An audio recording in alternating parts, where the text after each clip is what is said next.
அனைவருக்கும் வணக்கம். நாளைக்கு எங்களுடைய பாரதிய ஜனதா கட்சியினுடைய தேசிய ஒர்க்கிங் பிரசிடென்ட் அவர்கள் நதீன் நிபின் அவர்கள் நாளைக்கு கோவைக்கு வருகிறார்கள். கோவைக்கு வருவதற்கு இங்கு நடைபெற இருக்கக்கூடிய ப்ரொஃபஷனல் கூட்டத்திலும் எங்களுடைய சக்தி கேந்திர கூட்டத்திலும் மற்றும் மாநில நிர்வாகிகளையும் சந்திப்பதும், நாளை மறுதினம் காலையில் மருதமலை கோயிலுக்கும் மற்றும் ஒரு பேரூர் ஆதீனத்தினுடைய கோயில்களுக்கும் போறதாக எங்களுடைய திட்டமிடப்பட்டிருக்கிறது. அதன் பிறகு ஒரு மூத்த காரியகர்த்தாவுடைய வீடுகளில் போய் உணவருந்து விட்டு மறுபடியும் மாலை வரை கோயம்புத்தூரிலிருந்து பல்வேறு நிகழ்ச்சிகள் கலந்து கொள்கிறார். மையக்குழு கூட்டம் எங்களுடைய கோர் கமிட்டி வழக்கமாக நடக்கும். எந்த பிரைம் மினிஸ்டர் வந்தாலும் சரி அல்லது உள்துறை அமைச்சர் மூத்த தலைவர்கள் வரும்போது தமிழகத்துடைய அரசியல் நிலைமைகளை குறித்து அதில் கருத்துக்கள் சொல்லுவோம். அந்த கருத்துக்களை அவர்கள் கேட்டுக்கொள்வார்கள். உள்ள நிலைமைகளை அவர்கள் தெரிந்து கொள்வார்கள். தொகுதியோடு பங்கீடு கொடுத்து இதுவரைக்கும் எதுவும் பேசல. அது கேட்கிற மாதிரி சொல்லியிருப்பாங்க. ஆனா இதுவரைக்கும் கேட்கல.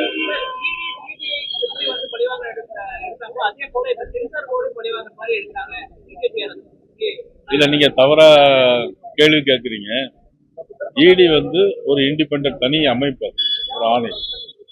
இன்கம் டேக்ஸ் வருமான வரித்துறை ஒரு தனி ஆணை. அவங்க எதற்காக போறாங்க என்னங்கிறது அவங்களுக்கு தான் அது தெரியும்.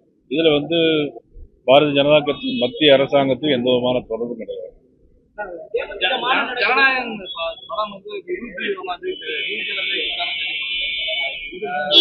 உங்களுக்கு ஜனநாயகம் திரைப்படம் இல்லை அப்படின்றது அந்த ரசிகர்கள் ஒரு கொந்தளிப்பை கொடுத்திருந்தோம். அந்த கொந்தளிப்பு பாஜக நோக்கி திரும்பாங்க. இல்ல, அதாவது இதுக்கும் பாரதிய ஜனதா கட்சிக்கும் உறுதியாக சொல்றேன், இந்த சென்சார் போர்டுக்கும் இந்த படம் திரைப்பட கூட என்னமோ எங்களுக்கு கடுகளும் அதுல கிடையாது.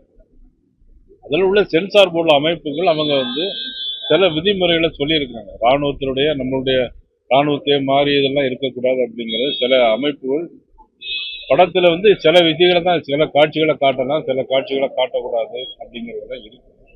அது என்னங்கிறது படத்தை முழுசா பார்த்தா தான் தெரியும். படத்தை முழுசா பார்த்தவங்க சென்சார் போர்டில் உள்ளவங்க, அவங்க அதனுடைய அடிப்படையில சில கருத்துக்களை சொல்லியிருக்காங்க. அது சரியா தவறாங்கிற விவாதத்துக்குள்ள நாங்க போகல. பாரதிய ஜனதா கட்சிக்கும் அதுக்கும் எந்த விதமான தொடர்பும் கிடையாது.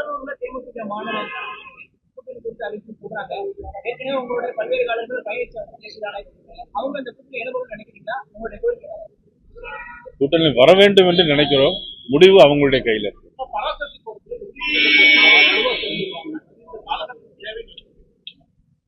நான் படம் பார்க்கல, நீங்களும் படம் பார்க்கல.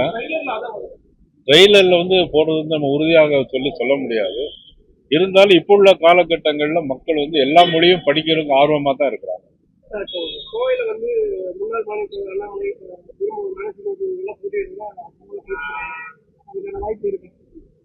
நிச்சயமா அது எங்களுடைய அகில இந்திய தலைமை முடிவு செய்யும். நான் உட்பட, முருகானந்த் உட்பட, ரமேஷ் உட்பட நாங்கள் எங்களுடைய விருப்பங்களை தெரிவிப்போம்.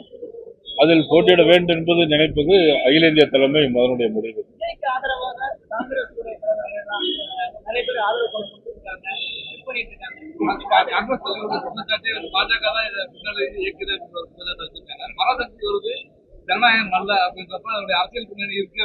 நான் ஏற்கனவே சொல்லிட்டேன், இதுக்கும் எங்களுக்கும் பாரதிய ஜனதா கட்சிக்கும் அதுக்கு எந்த விதமான தொடர்பும் இல்லை.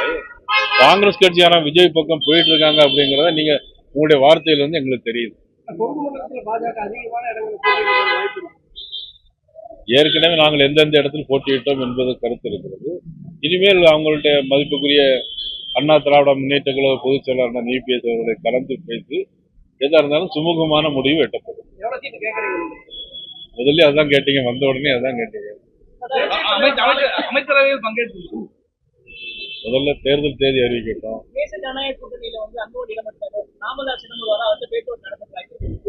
அதாவது இது தமிழக தேசிய ஜனநாயக கூட்டணி பொறுத்தவரை அவருடைய தலைவரான இபிஎஸ் அவர்கள் அதை பற்றி முடிவு.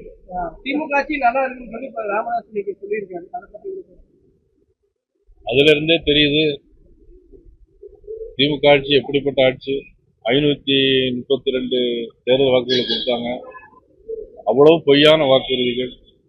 ஒன்றும் இல்லை, ஜாக்டோ ஜியோ ஒரு சின்ன ஒரு கருத்து இருக்கு. ஜாக்டோ ஜியோக்கு ஒரு உறுதிமொழி கொடுத்துருக்காங்க.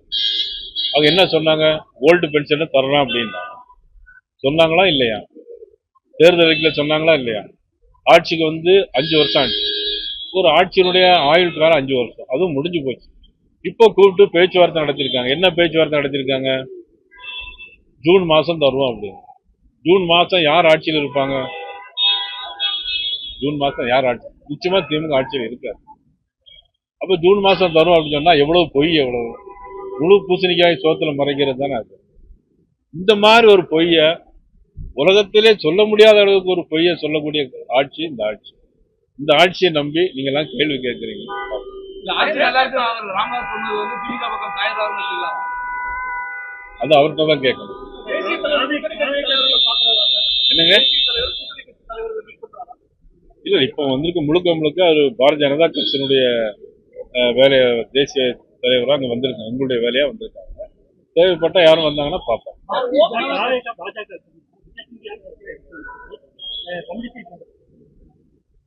இல்ல, அதோட சொந்த கருத்து அது.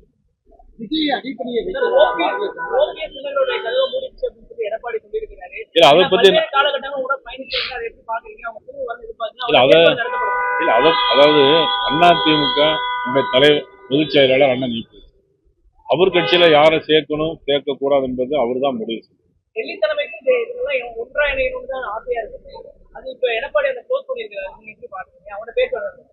டெல்லி தொடர்ந்து ஆசையா இருந்துச்சு, அதை அவர் க்ளோஸ் பண்ணிருக்காரு. நீங்களே கேள்வின்னு சொல்லி நீங்களும் பதிலே சொல்லிடுறீங்க.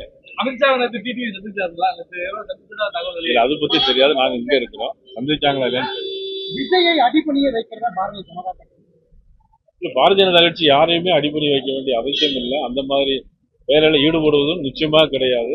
இனிமேலும் அதை பத்தி யோசிக்கவும் வேண்டும். தேர்தல் வாக்குறுதி என்ன மாதிரி இருக்குங்க?